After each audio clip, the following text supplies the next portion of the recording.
Hey everyone, welcome to another episode of Toes on the Line. This is Gio Grassi, and I want to start this thing off by saying I want to send my condolences over to the Paul family.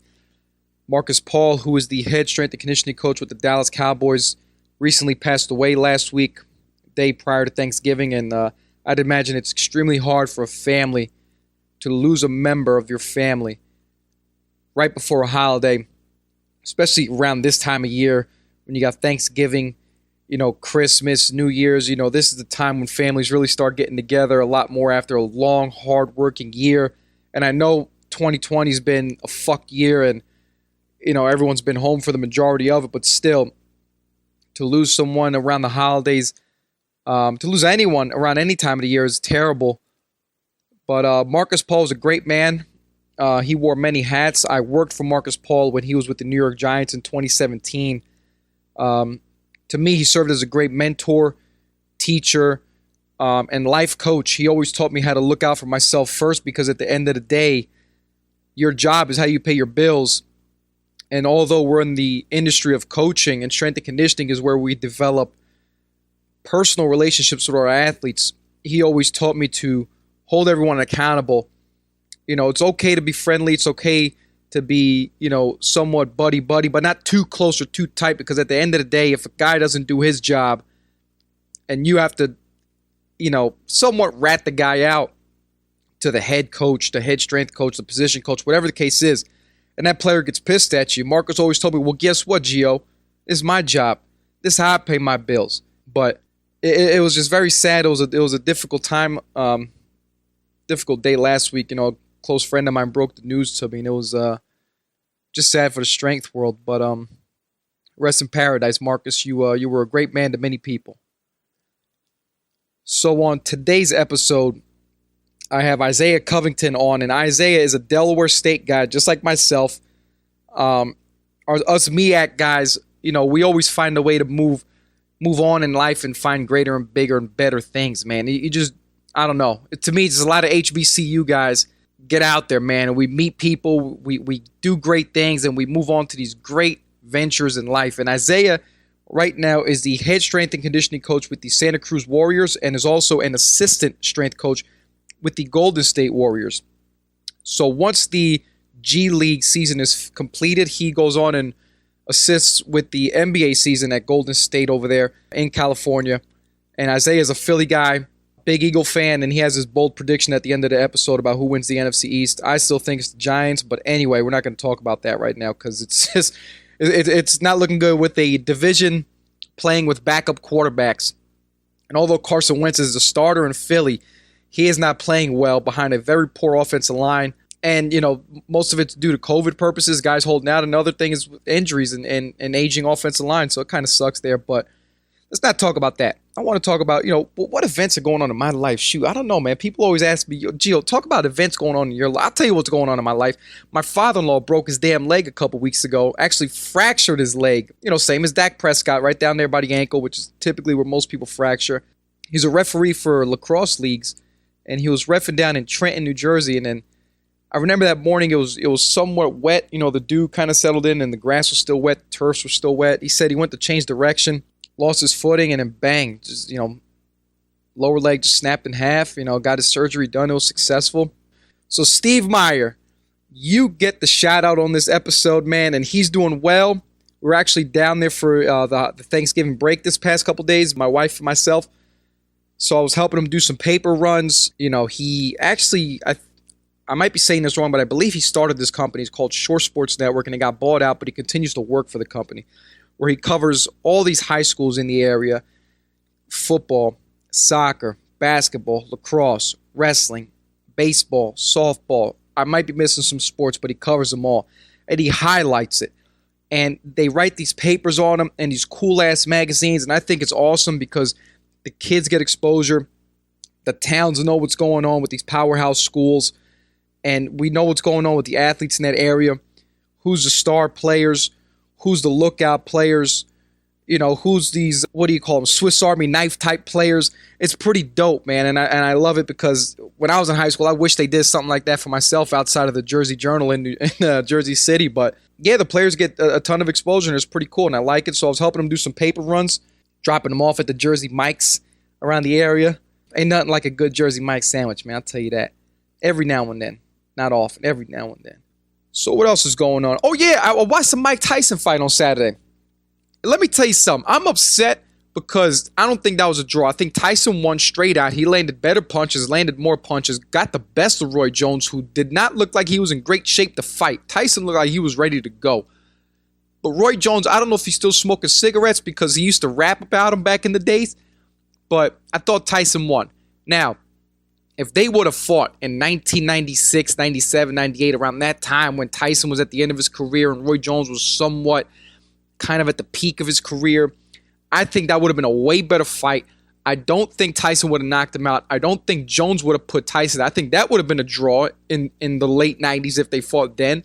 It would have been a greater fight because Roy Jones would have been faster, more agile, more himself. He was not himself this weekend. I'll tell you that much. He was not hands low, hands behind the back, boop, boop, bang, sneak a nice little hook around, dancing on the ropes. He wasn't himself. Tyson looked like he was somewhat of his former self, but not as vicious. Not as vicious. I think he could have put Roy Jones out, though, this past weekend. The 2-minute rounds kind of pissed me off, but I get it. I mean, the guys are in their 50s. What are you going to do? What do you want to see, a 50-year-old man beat the hell out of another 50-year-old man? I mean, what the hell? But I did like how they both agreed to go with no headgear. People complaining about the rules and whatnot. Listen, it was a good fight to watch, but I just didn't like the result. Nate Robinson, you just confirmed that the acronym NBA stands for Never Boxing Again. So listen, Cut. I like that he went in there because not a lot of people would have went in there and fought on a national pay-per-view, TV, whatever you call it. And get knocked out and come back out on Twitter at 3 a.m. and say, just woke up, who won the fight? Now, I would say it took him a long time to get on his feet because he was down for a minute, but whew, Nate Robinson, listen, I give you props for getting in that ring because for everybody laughing at him, making memes about him, blah, blah, blah, let me see you do it. Boxing, not street fight, boxing. It's a hard sport, all right? And not every athlete can be a great boxer, I'll tell you that much. Boxing is a sport in itself where you have to somewhat look at the game and say, listen, athleticism has nothing to do with it. You can get in there with some heavy hands and put somebody down,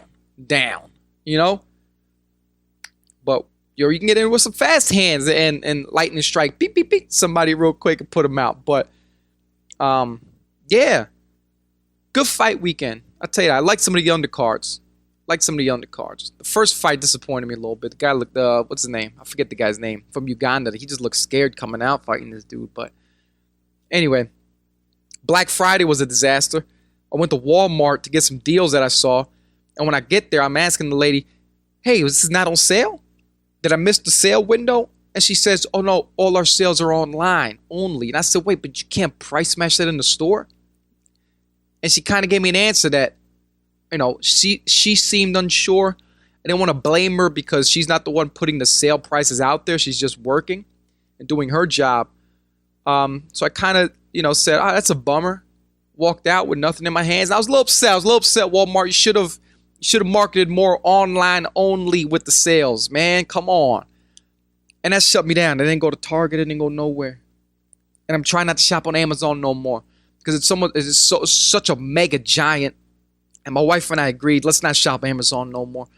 It's such a mega giant. It's a disaster what it's doing to the world, to the industry, and for people's jobs and their lives. And I don't shop Amazon, man. F that. I go straight to the source. Pay the extra $2, man. You're helping somebody with their health insurance and whatnot. And that's what it really is. That's what it is. Amazon's cheap, right? But you go to a store and spend the extra $3-5. Listen, you're helping that employee keep their job, number one, keep their health benefits, number two, that they might be supporting other people in their family. But I'm not going to go on a rant, man. I'm going on a rant right now. All right, keep it simple. Let's get into this episode, all right? Isaiah Covington, we're going to talk about life in the G League, life in the NBA, return to sport training from an off-season, from COVID, from whatever, small-sided games for conditioning, for pregame prep. And it's amazing how he talked about guys play these half-court 3v3, 4v4 games before a game just to prep up for the game. It's unbelievable. Buy-in at the NBA level. Play over turnover in the G League. It's just, you have to listen to what he talks about in the G League and the system and how unbelievable it is and the respect you have to develop for the coaches in the G League. It's crazy. He stresses how he talks about developing great habits at that level. Forget about the best exercise or the best program. We have to stress developing great habits. He also talks about work ethics from the top level NBA players, and he's, with the Warriors, so we can already know who those top level players are. And he also talks about the different types of training programs he utilizes, and it's amazing to me that he utilizes various training methods, because at the pros, a lot of people like to keep simple, but he likes to use various methods for continuation of development, because these guys that come into the league, they're 18, 19, 20, 21 years old. They're still not fully developed. They have not ran through a full training program. They don't know what training is, right? They work out. Working out and training are two very different things. So he talks about that, and it's great information, a fun talk, and I hope you guys enjoy it. Get ready, line them up, lock and load, get ready to go.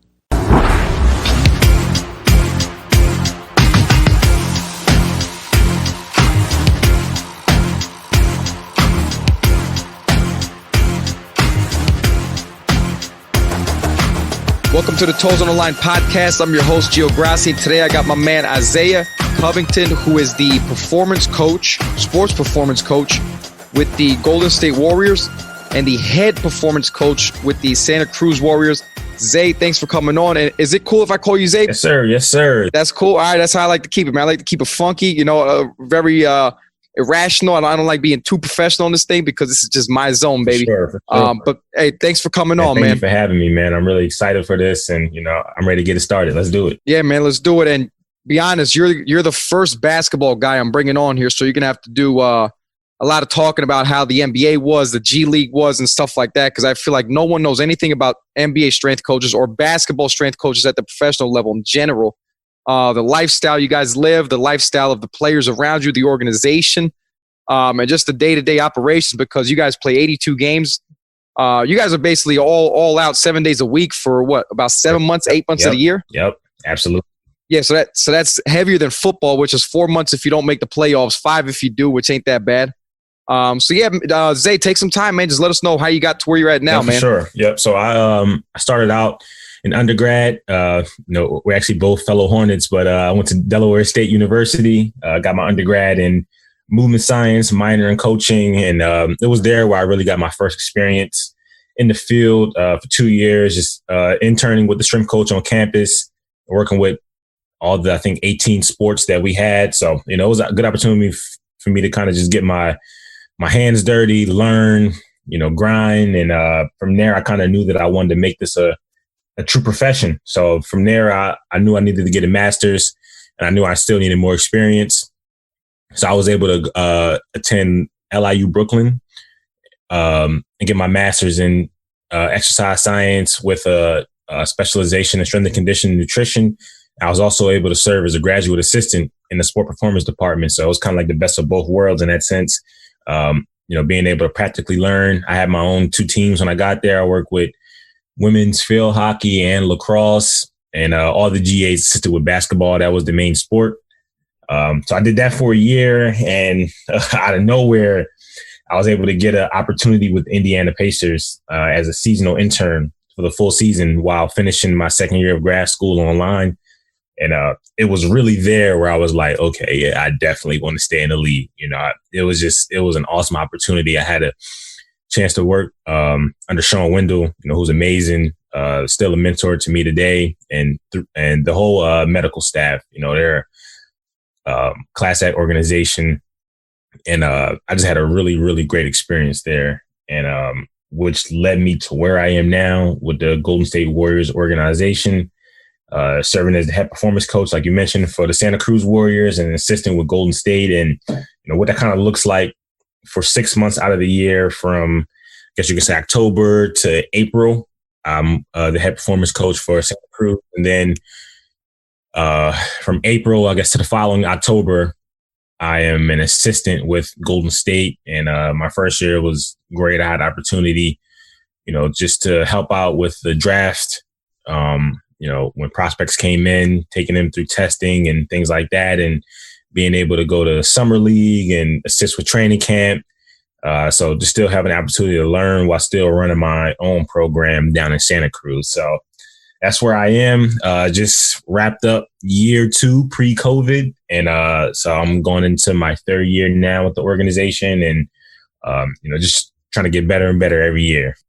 That's dope, man. And it's pretty cool that you get to jump in with the Golden State boys as you guys get into the postseason. Because at the end of the day, sometimes in basketball, the season's just too damn long, Right. and all that matters is the postseason. You just show up when it's prime time, ready to go. A quick question: how the hell was COVID for you guys? Yeah, man. It was, I think, early on, just nobody knowing kind of what to do. It was new to everybody. So with the season abruptly ending, it was just a lot of uncertainty for weeks, and especially when it first happened, nobody really had no idea what was going to happen. It was like that for almost maybe 2 months. And then I think that second month was when we started trying to, rally the guys. I still had some players in Santa Cruz. So obviously everybody was quarantining, but, just, being able to give them training programs, virtually, and sending them supplements. And, we still try to keep it going just because we really didn't know if and when it would start up again. So on our side, we just try to do as much as possible to be prepared for whatever scenario happened. But, it never ended up happening again until they, made the whole bubble scenario in Orlando, which we weren't a part of. But just overall, man, it was tough, man, just from, even an emotional standpoint, just that uncertainty to not know, what's happening, in the world, and then, how it will affect our jobs. It was definitely tough, but, it looks like it's kind of trying to come together now. They did a good job with the bubble, and then allowing the teams that didn't go to the bubble, allowing them to have their own mini camp in their own markets, just because we have played since March. So, that was a good opportunity. So, I guess, we're still going through it, but, league now is trying to, figure out the best scenario to restart. So it's been hopefully almost 6 months. I'm definitely ready just to kind of get back in that environment and, get back training. Yeah, definitely, man. So, man, hopefully everything starts up soon. We're definitely looking forward for an NBA season next year outside the bubble, man. Because I'll be honest, I was the type of guy that was texting all my boys and saying, man, listen, the bubble ain't it. The bubble's not it, man. You need that crowd. You need it. You need to catch these guys slipping on the road, man. Because I'll tell you what, I thought it was too easy for some of them players in the in the bubble, man. It's like, man, sometimes, like, I don't know about you, Zay, but like personally myself, I feed off of crowd noise. You know what I'm saying? Like, it gives you that extra edge, man. When you're at home and you might be the underdog, but you got the sixth man in the crowd right behind you and stuff. So, man, I don't know, man. I just want to see. I want to see crowds back out there, man. But let's talk a little bit about your time at the G League, man. How was it? What are some things that you did, you focused on, and how's your transition coming out of the G League when you start working with the pros out there in Golden State? The G League, just to kind of even give a little background for those who are not familiar, so we play a 50-game season in 5.5 months. It's definitely a compressed schedule. The G League teams are in some unique cities. Being there the 2 years, I've seen and been to cities that I've never even heard of, and even states as well. Mm-hmm. From a travel standpoint, we fly commercial. So there's a lot of things that happen with that. We have stops, we have delays, cancels, red eyes, long bus rides. One team we play is the Phoenix Suns G League team, but they're in Prescott Valley, Arizona, and we fly into Phoenix, and we have a bus ride for like 2.5 hours to get there.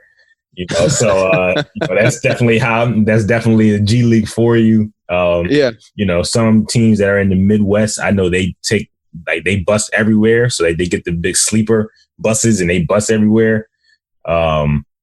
One little quick story is funny. We were actually going to go play in Sioux Falls, South Dakota. Mind you, before the G League, I never thought I'd even ever be in South Dakota, but the game of basketball takes you so many places. We were flying to Sioux Falls. We had a stop in Denver, but it happened to be a blizzard that day. And we, no flights end up going out of Denver for the rest of that day, so we were in the airport for hours, and then they were able to accommodate us with a hotel. So we had to stay overnight at a hotel about a couple minutes away. But mind you, all of our bags and everything was still on the plane. So nobody had any bags. Nobody had nothing. Oh, shoot. We had to stay over in Denver and then get back up at 5 a.m. to catch like a 6:30 a.m. flight to get to South Dakota and still play that same night. Oh, they didn't even change the game schedule. No. Oh, that's tough, dude. That sucks, man.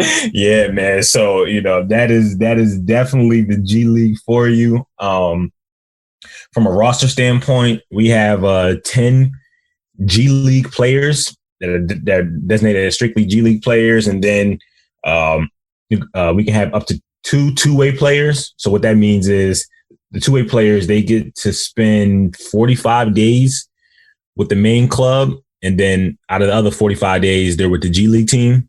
So they're usually pretty scattered, just so they be able to save their days in the NBA, if they're needed. Sometimes that happens on the day of the game. I've seen times where, players are down in Santa Cruz and they're warming up and, somebody may not be able to go in Golden State and, cause we're like an hour and a half away, and it'll be like 5 p.m. and they'll call up a two-way player, to go play. So really, that's crazy. Yep. And then we also have assignment players. So those are players who are on the main club, but they can be assigned to Golden State. I mean, they can be assigned to Santa Cruz at any time. So you typically see that happen, with young guys, rookies, maybe if it's a late lottery pick or, someone who's not really seeing much time with the main club, they may be assigned to the G League for a period of time, and it can be for a day, it can be weeks, or it can be months, So I guess the biggest thing and what they're really trying to brand is really all about development, So, the players trying to develop these guys to get called up to an NBA team or try to go make some money overseas, and then staff as well. We're all trying to learn in the G League, and we all obviously want to be in the league as well. So just like how our players are growing and developing, we're trying to do the same thing. And then, even talking about facilities and resources, I think I'm in one of the better situations. We have our own facility where we play, and we have our own weight room, which is good as it's like the third year of the weight room. It used to be like a big storage closet, but the year before I came, they were able to convert that into a weight room. And, I pretty much have I have everything I need, man. I can't even lie. It's a really, really great setup. There are teams who don't have their own facilities. So they train and work out at, local YMCAs or gyms or, just athletic centers. I think my situation, I'm really, really fortunate to be in it. And then also, like I said, being able to have those resources. We, last year, Golden State moved into a new arena. So I was able to get a lot of their old equipment too. So I got some Kaiser, glued ham. I say, yeah, that's what you need right there. Them glued hams, brother. Exactly. I pretty much have everything I need, and, our team looks out for us, so, I'm able to do, pregame meals, postgame meals, buy nutrition stuff. So whether it's, protein drinks or snacks or, just whatever I can do to, have for our guys. So, they're feeling good and they're ready to perform on any given day. So, yeah, man, that's, in a nutshell, that is definitely the G League. Just, you talked about it earlier, but yeah, it's definitely a 7-day-a-week thing, so it's so many types of days. You got a home practice day, an away practice day, home game day, away game day, travel day, off day, and even the off day, that's strictly for the players. You've been in the pros, so off days, we're still in there. Guys may come in for recovery or, to get a lift or, or even just a time for us as coaches to get ready for the upcoming week or the next day. So, it's definitely every day, long hours, but, it's fun at the end of the day. We want to be here. In a nutshell, yeah, man, that's definitely the G League for you. No, I hear that. And it definitely is a whole, grind, man, because it is always for the players, everything that we do as coaches. But how's your off-season regimen look like? Like what is a typical off-season length? Because I know in the NFL when I was there, you have your OTA period, which is about I want to say 4 to 6 weeks when you include the mandatory minicamp for rookies and stuff. And then you got this whole window where you're wide open until training camp starts. So how is that in the NBA? Yep. And real quick, or the G League as well? Yep. And even before I go there, you made one point when you talked about the grind, and our coaching staff, we always say the G League, that G stand for grind, because it's definitely, there you go. Yeah. It's definitely a grind. So I wanted to point that out. But so as far as the off season, even speaking on the G League, that's the one interesting part, because we don't have an off season in the G League. So when I get guys, when we start, so usually how we start off the season is it will usually be in October, middle of October. We will start kind of just bringing guys in who just for like I guess you can call it like a pre-training camp period, where we just doing workouts with guys, and maybe about 6 or 7 guys, maybe guys from tryouts that we had, or, previous years. But we would do that for about 2 weeks, and then we usually get a couple guys from the main club's training camp. Camp guys who didn't make the team, and will have their rights. So if they want to play in the G League, it will be with us. Okay. And then so you got the guys that come from camps, and we usually have like a week-long training camp, and then we're playing. So there is no off season in the G League from a player standpoint. And I guess from a coaching standpoint, that's where it kind of gets tough, because you got so many different players coming from so many different backgrounds. So, the whole thing for me the first week is just trying to figure out what you've been doing, because, it's guys that been in China, guys that just coming from NBA training camps, guys who just coming from their couch, just to be honest. So, trying to figure out, where they've been and how I can get them up to speed for training camp and for the season, because it's such a quick turnaround. That's an area where sometimes it's tough. But a typical offseason in the NBA, so if you don't make the playoffs, you're usually done in mid-April. And then from there, training camp usually starts now in mid-September. So I know, some guys, maybe, veteran guys, that's the time where they usually, go away. They don't usually stay in market. So some guys usually have their own trainers and development coaches where they go train. I know most guys either go to, Miami or LA or somewhere like that for the off season. Some teams, who are fortunate to play until June, into the finals, obviously their window of the off season is a little bit shorter. But one thing about the NBA, it's not really mandatory for guys to stay back, unless you're a young guy where, it's recommended. If you're a rookie and you're just now coming back, that could be a little bit different, but it's pretty much a big window of an off season, and guys usually start coming back around, late August, early September, and guys will come in and, start playing 5-on-5, just kind of getting ready for training camp. But, mid-September is when guys had to be back mandatory, so it's pretty much up to them. I guess as coaches, we have some influence, if we recommend that, like I mentioned before, a guy stays back. But normally, it's really just up to them. Yeah. Now, how is the I don't want to say your fitness test, but how are like guys? I guess levels of fitness are when they come back in that August, September window for camp, because I know sports like football, you can't really play unless you got pads on. I mean, you could run around and play flag all summer if you want, and that might not improve your game. Basketball is the one game where you could play whenever you want.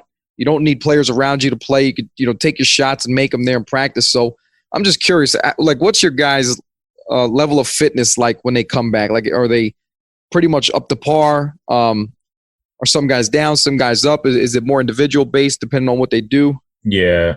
So it's definitely pretty much up to par. From my experiences, I never really seen, it may have been a guy or two, but I never really seen guys come in out of shape, which is why I think, guys play so much in the summer, because that's really the best way to, look at these guys conditioning, if they're playing, that's the best energy system development plan that they will get, is from actually playing. And I think just playing the game. Yep. And I think that's why even when guys start to come back in August and early September, we're just holding scrimmages, with our guys, and maybe guys are getting ready to come to camp as well. Young guys, they'll come in and they'll just play, so they'll play, 5 to 6 games a day. Yeah. Oh, shoot. Yeah. A day. Yeah. Damn. Yeah. So, what they playing, the 6, 7? Yeah. So yeah. That's the thing. They'll usually play about, 5 to 6 games to like 11, Okay. Shoot, man. That's still crazy. Yeah, man. And that's it. Now, real quick, interesting question I got for you. So in sports like soccer, they'll play like what's called short-sided games, where they're playing like small 3v3, 4v4, 5v5. Do they do the same thing in basketball at that level to like improve some type of conditioning, where you're playing short and quick games, like half-court games, or it's just always, or is it always like a full-court scrimmage? Nah, I'm actually glad you brought that up. So we definitely do small-sided games. I've seen it in all my stops in the NBA, and especially for young guys who are not in a rotation, we actually do that in season a lot. Really? Yeah. That's dope. Especially in Indiana, we did that a lot. We had, about 4 or 5 guys who weren't in the rotation, and they would just play half court on game day. On game day, yeah. Just so they can kind of get some stimulus like that. From a basketball standpoint, since they don't really play, so they need to be prepared for if and when they're called upon, to play, in basketball, or I guess in sports in general, you just got to be ready. So coach doesn't want to hear, I got to get my legs up under me. I got to, you're expected to always be ready, which is why they do the small sided games. So I'm actually really glad that you brought that up. So I've seen that a lot. And like I mentioned, they'll do like a half court, 3-on-3. Sometimes if we don't have enough players, we'll pull in some development coaches, and they'll just play a couple games, 4 to 5 games to like 11, half court, and go like that. So yeah, that was a really good point you made. Huh. You ever get in there with the guys or no? Nah. But, I've never played, but, and in the G League, and I don't know if we'll get to that point, but, you got to be able to wear so many different hats, man. So, I'm a strength coach, nutritionist, and, from time to time, I'll help out on the court, because we have such a small staff. We have a staff of maybe 10 or 11 total, but the traveling party, is really just our head coach, 3 assistants, an ops guy, me, and a trainer.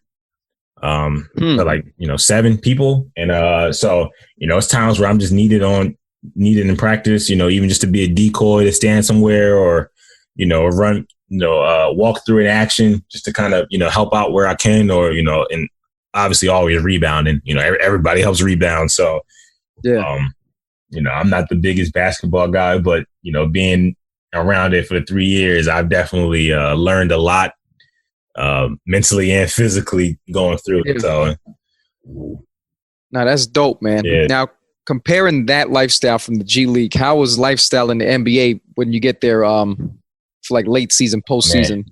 Man, it's the best, so, even from, one, just the facilities, like I mentioned, we have a nice facility, but, it's a different level there, and like I mentioned, last year was the first year of the new facility. So, we got all the nice shiny toys. It just looks nice.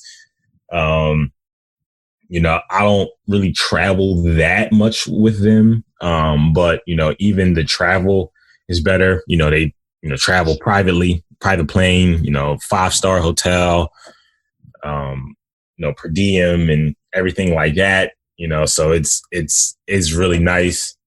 And then, also like I mentioned, just being able to still learn, so when I'm up there, we have 3 strength coaches. So when I'm there, I'm the 4th strength coach. So you're still being able to learn. And then also, they still let me work with guys, so I, especially guys who've been in the G League. So, I'm still kind of getting my hands dirty from that standpoint. And we just, that Golden State is such a great organization, from the coaching staff to the performance staff, video guys, front office, it was really like a family environment too. So, it is really a great situation. I can't speak enough about it.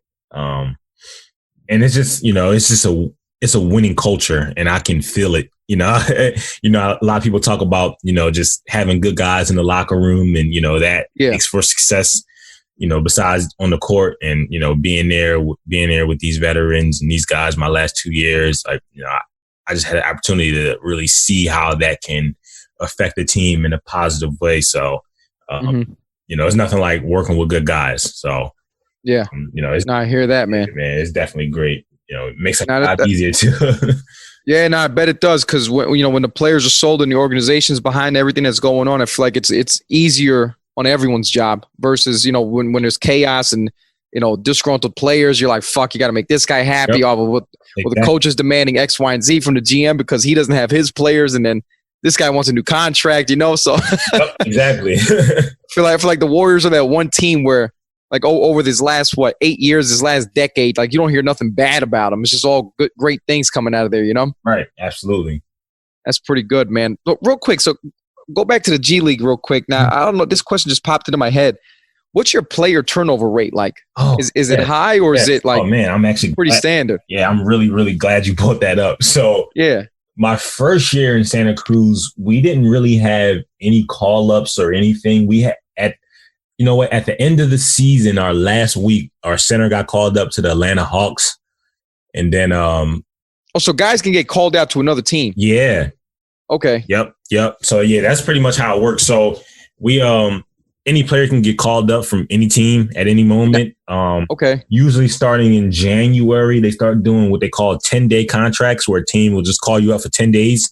And then after that 10 days, they have the option to either give you another 10-day or, or not. If they don't, then you'll come back to the G League. But if they do, if they give you a second 10-day, then you'll get another 10-day. And then after the second one, they can only sign you, they only give you a contract. You can't do 3 10 days.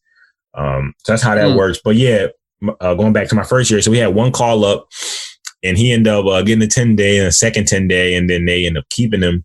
And then the day after our last game, we were in the Western Conference Finals in the G League, but we lost to the Rockets G League team. But our point guard, Kendrick Nunn, who's actually on the Miami Heat now. I think, I must say I know that name. Yep. So he was with us in Santa Cruz his first year, and then he got called up to the Hawks at the end of the year. And, so I'm happy to see him doing well. But that was pretty much all we had my first year. And I was surprised because we really had a lot of talent.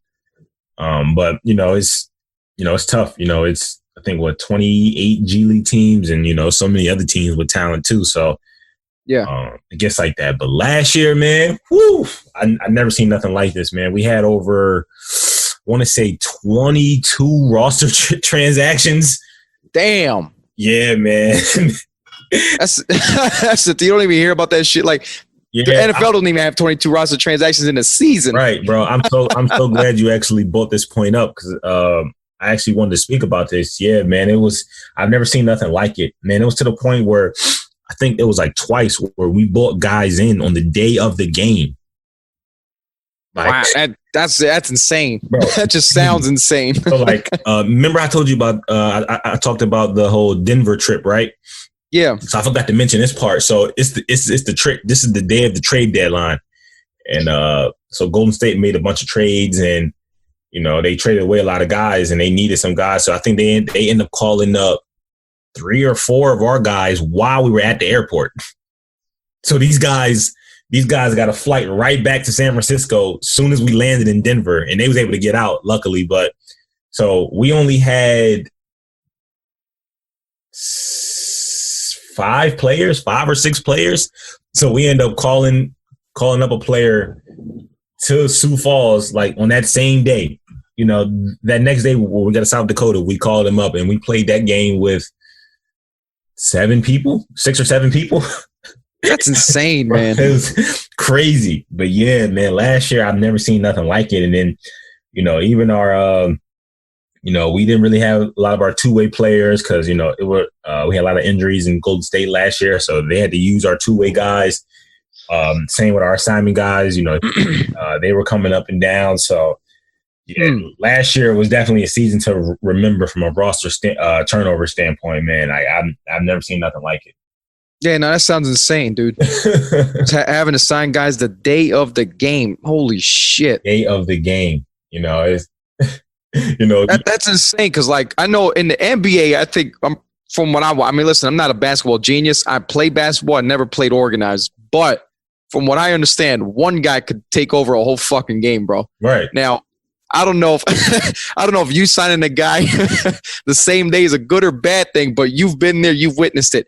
How hard is it to play a game? Not even win a game, just play a game with a guy you signed on the same day. Man, it's tough. I think there is no fucking chemistry. Yeah, I think for everybody, for me, it's like, I don't even really know what to do with this guy. I don't know. Like no one has a relationship with the guy. Yeah. Yeah. So I don't know what to do with him. From the coaching standpoint, he doesn't really know any of our plays, any of our actions, so I guess it's tough on the player too, because once he gets here, he's just pulled from so many different people, so our trainer has to get him evaluated and, things like that, make sure, I guess he's good from a physical standpoint. Everything is good. For me, is finding out what things he have done, what type of warm up do you usually do? What type of training do you usually do? How does that work? Have you been training?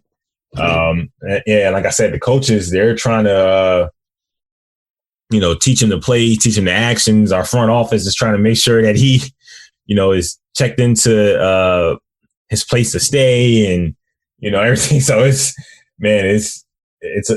a lot. It's a lot. And that happened, I think, 2 or 3 times this year. So, yeah, man.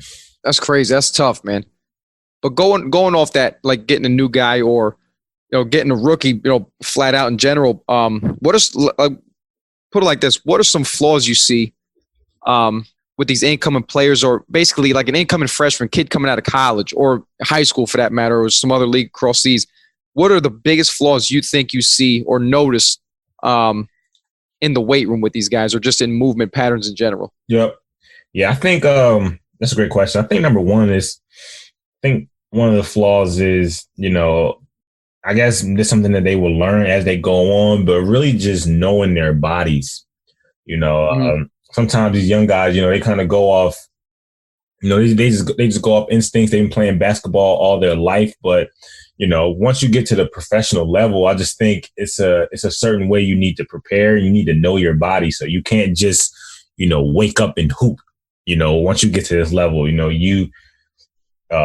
you need to go on the trainer's table and, get some work on the table, come into the weight room, do your correctives, get really warm, do some self-myofascial release, and so I think maybe I wouldn't even say knowing their bodies. I guess I would say creating more of a habit.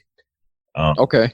Because, these guys come in at, 18, 19 and, they, especially, like I said, especially these high profile guys who are one and done guys probably didn't do too much resistance training coming up. They just hoop, and maybe college was their first year ever really getting exposed to it. But, to be honest, they're really only there for 6 months. They play and kind of get out of there. So, yeah, developing a consistent routine is something that they probably really never did, So I'll say that's number one. And that's where I think you see just a lot of those, those overuse type of injuries coming in with guys, those patella tendinitis injuries or, things like that, just because they're not used to these type of loads and, playing these many games and practicing like that. So I always try to tell these guys, try to create a routine, so that's one. I think two, I would even go into nutrition. I always try to recommend, I know it's tougher at the G League level because guys don't make the most money, but, even trying to educate these guys in nutrition is really a big piece for me. At the NBA level, try to get guys to at least get chefs or things like that. But in the G League, it's a little tough. So, I try to persuade these guys to at least, look into like a meal delivery service or helping them go shopping. The G League assigns us a nutritionist, and she comes a couple times throughout the year and like helps guys put together grocery lists or, take guys shopping or make like a meal plan. But, just try to get something to coincide with the training. We both know that, nutrition and training is like a 50-50 thing. They work hand with each other. So, a lot of these guys, just to be honest, they just eat bullshit, so. Yeah. Trying to educate these guys on that is a big piece. And then I would say lastly, really just, teaching these guys to be a 24-hour athlete, so I know I mentioned that, you can't just come in and hoop, you gotta get your body right, to go on the court. But another thing too is, what are you doing outside of practice? So, are you, using the recovery strategies that we have, icing or getting in the ice bath or getting in the Normatec boots or, taking a band or a stretching strap home to, do some stretching when you get home. I just think a lot of these guys too need to take some initiative outside of the facility. Us as coaches are always going to push you, and tell you what you need to do. But, I think players need to take some autonomy as well. And, if you know that, I always try to tell guys, your body is how you make money, Yeah, and exactly. The best ability is availability. So if you're not on the court Amen. because you're hurt or, you're not feeling too well, then, that can affect you in the long run, or that can affect you getting, how you going to get a call up if you're not on the court, or, for the NBA guys, how you going to get that next contract if you can't show that, you can't get on the court, or showing that you're making progressions, with their body composition. So I say, those are the main three flaws that I would see in areas that I really try to hit home with the guys. That's interesting. Because, I keep forgetting that when guys go to the NBA, most guys, they're still 19 or 20 years old. Where football, they're about 21, 22 when they get to the NFL. So they're pretty much little more groomed into how to not act a certain way. And I'm not saying that a bad way at all, but how to carry yourself as a professional a little bit more. Because these guys don't learn it much when they're in college. They're just playing, get through the season, get to the draft, For sure. If you could just briefly talk about how does an NBA, like a guy like Steph Curry, Clay, those big money guys out there in Golden State, how do the pros handle themselves like pros compared to a rookie coming in? Yeah, that's a good question. I think for them, it's a thing of, these guys have that championship mentality that I talked about earlier. So, these guys kind of know what they need in order to be successful. They've done it. They've seen it happen. And, these guys just have certain habits that I've just never seen before. And it's consistent. And I think that's why they're so successful. All these guys have, undeniable talent. We all know that. Everybody knows that. But, their ability to, pay attention to detail and have that precise routine that they follow, I think that makes them even better. And compared to a young guy who, really doesn't know, they don't know that they need the weight room, to, stay healthy, stay durable or resilient, or they don't know that nutrition can be an X factor in their body composition and affect them on the court. And even for, working on their skills, I've seen these guys really, work for, an extra hour after practice, just working on shots, from different spots on the court. So, the process that these guys go through every day, I think it really helps them be successful. And, for a young guy, I think that's something that they just have to learn. But I think I like environments like this where, these guys, these veteran guys kind of lead by example, so they may not say, oh, you need to be doing this or doing that. They may, but, if you're a young guy and you see a Steph shooting for an extra hour after practice and then going into the weight room and lifting, for 20 or 30 minutes and then going on the table and getting work and, getting in the hydro tub or whatever. And then, eating a meal, you see this stuff happen every single day. It's just full circle. Yeah, it's exactly. Full circle. And these guys are the best in the world. So you kind of fall in line. Yeah. But, for young guys who don't have that type of talent around them, I'm interested to see, how they kind of learn how to go about that, Yeah. We can drill it all they want, all we want, but, for them to actually do it, I think that, it is interesting to see how it happens. So real quick, let's jump into the weight room because I know people are probably waiting for me to talk about this. Programming. Now you don't have to talk about the meat and potatoes, because I pretty much I tell everyone this, man. Everyone squats, everyone does a pull up, everyone does the basic norms, right? Mm-hmm. But what would you say is your biggest difference between training a guard and training a post player?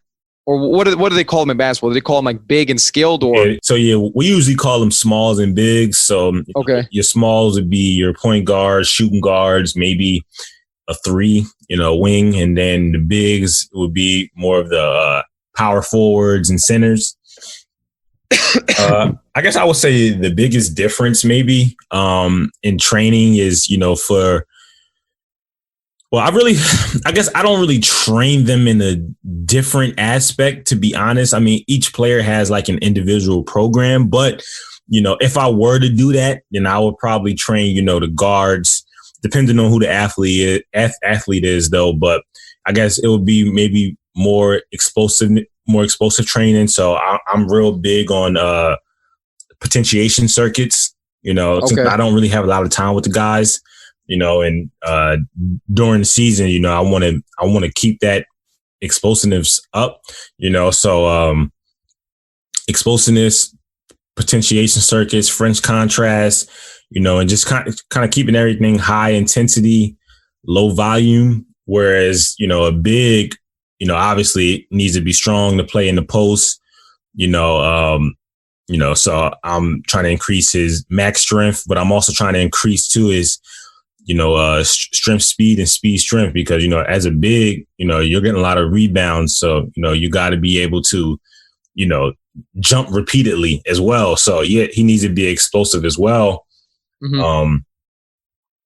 But, being able to get on and off the ground quick, that's also a key, key quality. So, that's why, I say I don't really train these guys. I don't really train them in a different manner.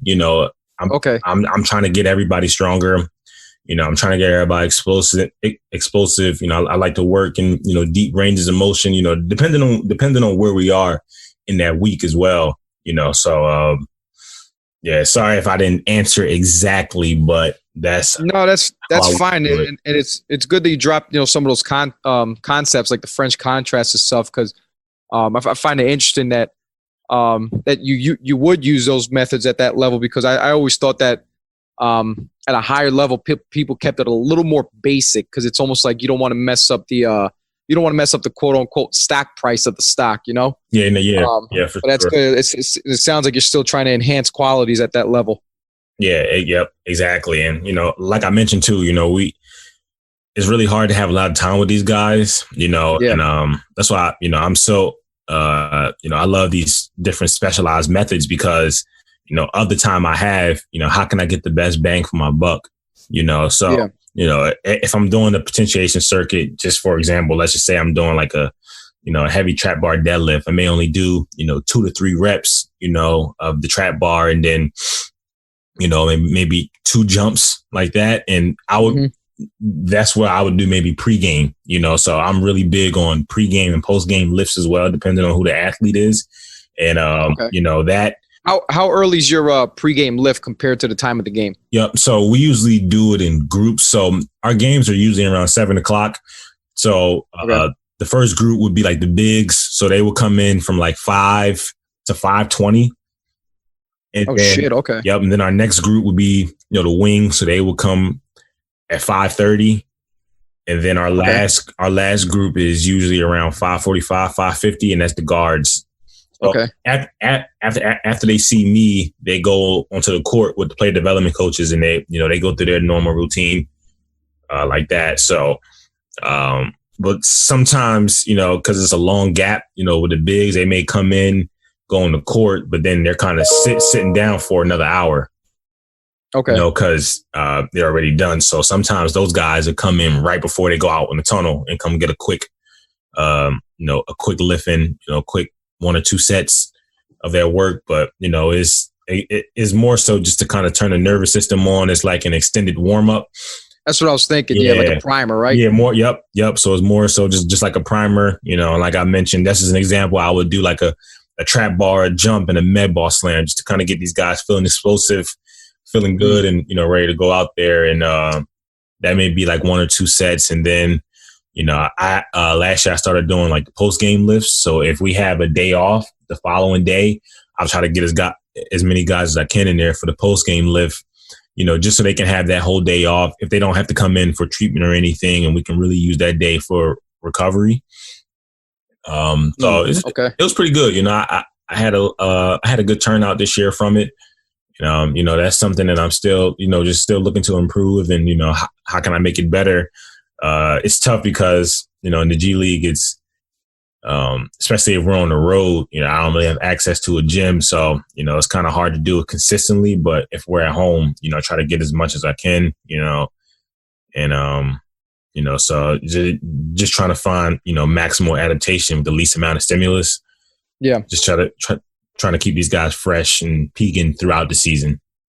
Nah, that's dope, man. Just pepper it in while you can, right? Just right there when you can do a word. That's dope, man. Yep. And that's why I think, go ahead. No, you keep going. Yeah, no, that's what I was going to say. I'm just a real big fan of like the micro dosing method. That's why I talked about the 15 to 30 minute sessions, and, hopefully we can keep that consistent. Because, if you have a guy in there for 45 minutes and, you train the shit out of him, he's not going to want to come back in, Yeah. So if I can, have these micro dosing sessions and, I'm, really getting my best bang for my buck, depending on what we're doing, then 9 times out of 10, the guy's more likely to come back next day. So. Yeah, and they're not gonna hate you for making them a little too sore. Right, that's the biggest thing, man. Like they will complain, man. Oh, man, I'm hurt. I'm sore. My shot messed up. Zay had me. Damn, my shot. Oh, you always hear that, man. I always hear that. They got my legs feeling crazy. Now, let me ask you this question: Why do you think the stigma of like players saying, "Oh, now I don't want to lift weights because it's gonna mess up my shot. Oh, I don't want to lift heavy because whatever's gonna slow me down." Like, why do you think that exists with basketball? Yeah. And why do you think people think that like basketball or like NBA players in general like don't train hard?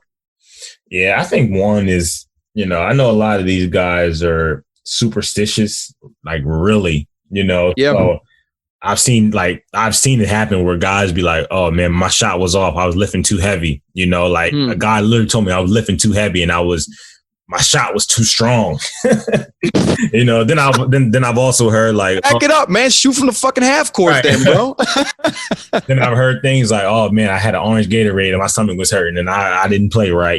So it's, I feel like, I get the superstitious part.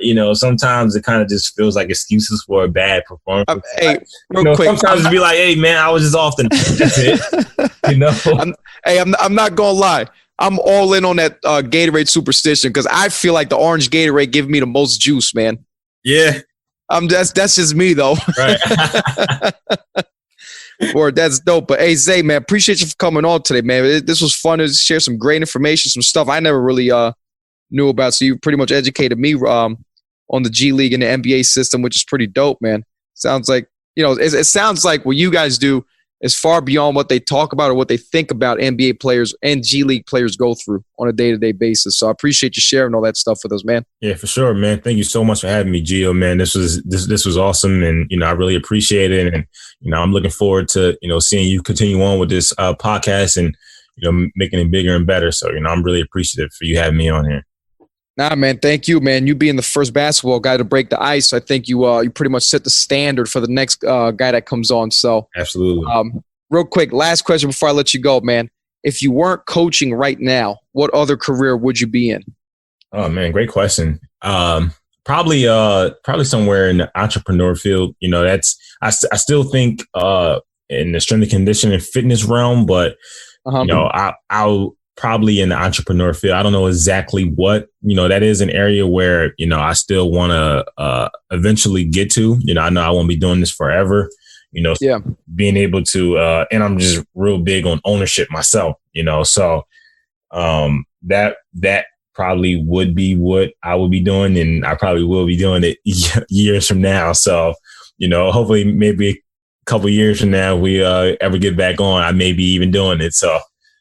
All right, so so next time I get you on here, we're gonna talk about entrepreneurship. My man. All right, Playboy. Word. Hey, Zay. Hey, real quick, you live in Philly, right? Yep. All right, so now I got to drop another bomb question on you.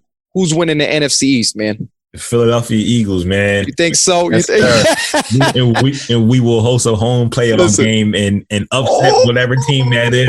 This is my bold prediction.